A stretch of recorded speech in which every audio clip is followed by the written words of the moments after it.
Today we have the 2019 Mini Hatch. This vehicle has done just under 29,000 miles. It has a manual transmission and a petrol fuel type. To the left of our steering wheel we have cruise control as a feature, and on the right we have voice control, hands-free calling, automatic wipers and automatic headlights.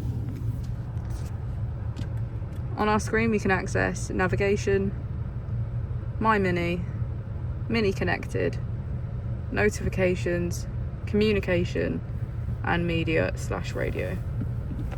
If we put the vehicle into reverse, we can see that it comes with a parking camera with front and rear parking sensors. Just below is our dual zone climate control with heated seats on either side. As we go into the back of the vehicle, we can see that it has a full leather black interior.